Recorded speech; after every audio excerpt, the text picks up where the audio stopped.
Hello everybody, welcome back to my channel and welcome back to a new video. So today I'm going to be sharing with you guys some of my recent pickups. So the last pickups video I did was from Black Friday, and since then I've got a couple games, I got a couple books, and also got a figure to show you guys.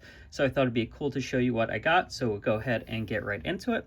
So the very first thing that I have to show you is a PlayStation 2 game called Eternal Ring. So this is actually published by Agetech and is developed by From Software. Now there's also a game that I showed off on my Black Friday video called Evergrace. So this actually came out the same year. I believe this one maybe came out in like April, and then Evergrace came out in like October. So they're very similar types of games. They're both like RPG games. This one's more of a dungeon crawler.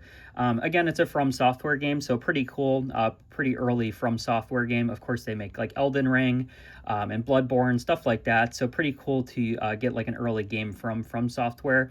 But this one, so far, I played a little bit of it. The first thing I have to say about it is the controls are a little bit clunky and like outdated a tad, just because you can't actually use both the analogs on the DualShock 2, which is a little bit weird.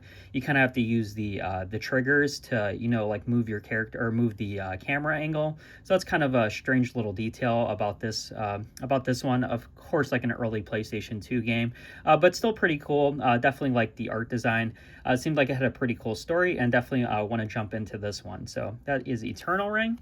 And this one I got for about like $4. I got this in conjunction with the other games that I'm going to show you. I paid about like 20 bucks for them, so about like $4 a piece.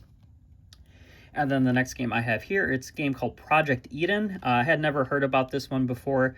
Just looked at it briefly, but this one is published by Eidos. I don't know who actually developed the game, but this one's pretty interesting that I played so far. This one you actually control like a squad of people, so you control 4 different people, and they all have like different traits or different like abilities, I guess you could say, that they're good at. You almost play like I think they're supposed to be like a police squad or something, or some kind of like special ops squad. But so far it's pretty cool. You actually like go try to basically like investigate this like meat plant. And again, all of them have like different like traits or like abilities, but you have to switch between them because they all have like something that they're better at doing. But it seemed like a pretty cool game. It's like an action adventure game. Pretty cool. Definitely want to spend more time getting into this one. And again, the idea of the entire game seems like it's pretty neat and definitely very interesting for PlayStation 2. And that one I got for about as $4 as well. And then the next game I have here, this is Ridge Racer 5. So of course I played Ridge Racer on PS1. I definitely want to try out Ridge Racer 4 because people say that's also a great game.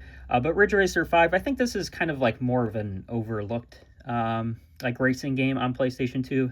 Obviously you have like Gran Turismo and stuff like that that are great games as well. But this one is published, I think published and made by Namco, if I'm not mistaken. But this one definitely pretty cool what I've played so far. Definitely love the original Ridge Racer, but definitely want to spend more time playing this one. Very cool racing game. Again, very definitely excited to play that one.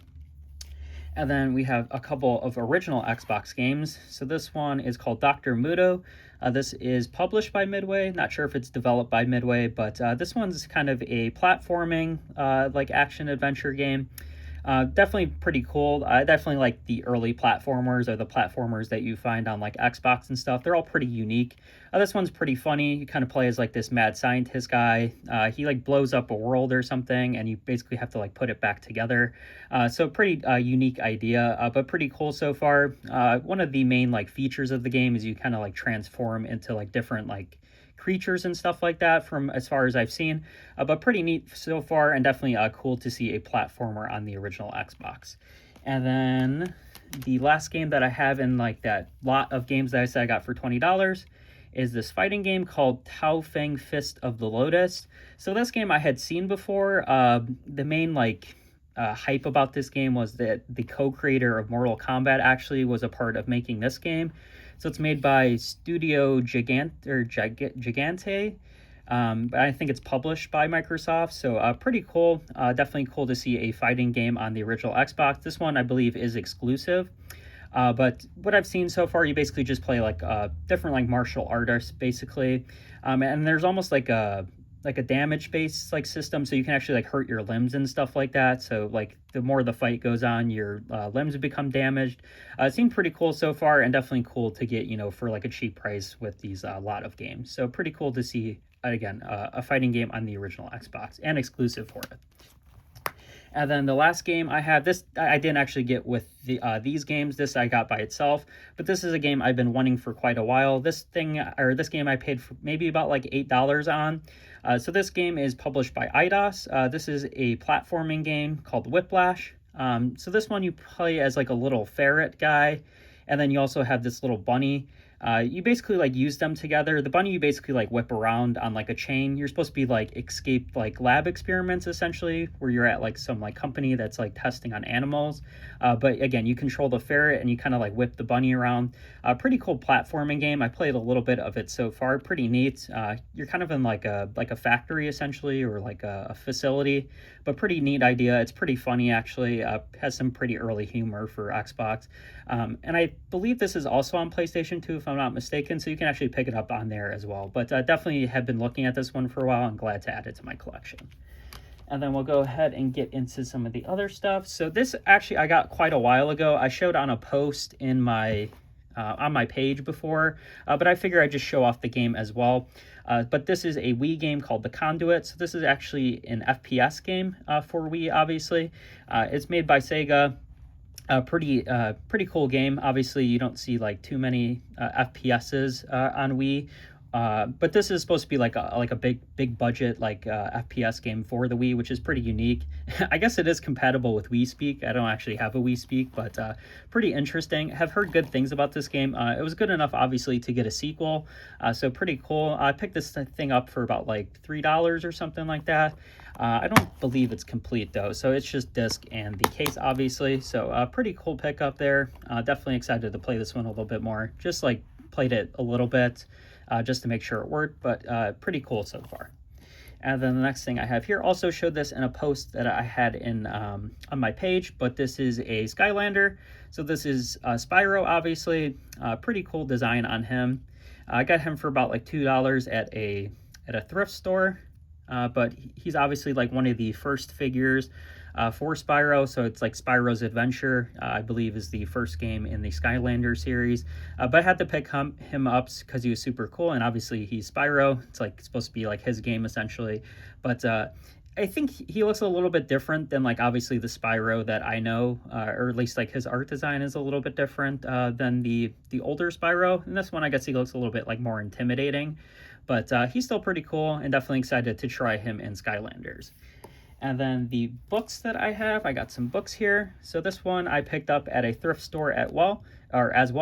So this is Jurassic Park, and written by Michael Crichton. I believe that's his name, Michael Crichton.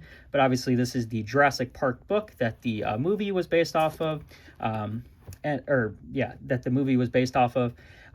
I love Jurassic Park, like the movie, so I thought it'd be cool to actually, read the book. I'm not really sure how it differs exactly, but definitely excited to try this out, or definitely to read it. Definitely love Jurassic Park, and definitely want to see what, the story looks like in terms of like how it's written. So pretty cool there. And then the last book I have here is The Girl with the Dragon Tattoo. So this one I also got for $2 at a thrift store. I think I got this at a Goodwill, actually. But this one I actually don't know that much about. Obviously, I know The Girl with the Dragon Tattoo is a movie as well. But obviously, this one came out first. I believe this is a Swedish book, or was originally Swedish, and then it was translated into English.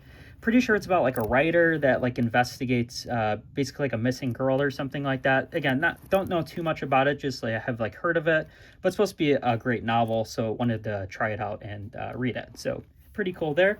So that is everything that I picked up recently. Let me know if you guys have played any of these games. Let me know if you've used this figure before, if you read any of these books. Let me know which one's your favorite, and thanks for watching, and I'll see you guys in the next one.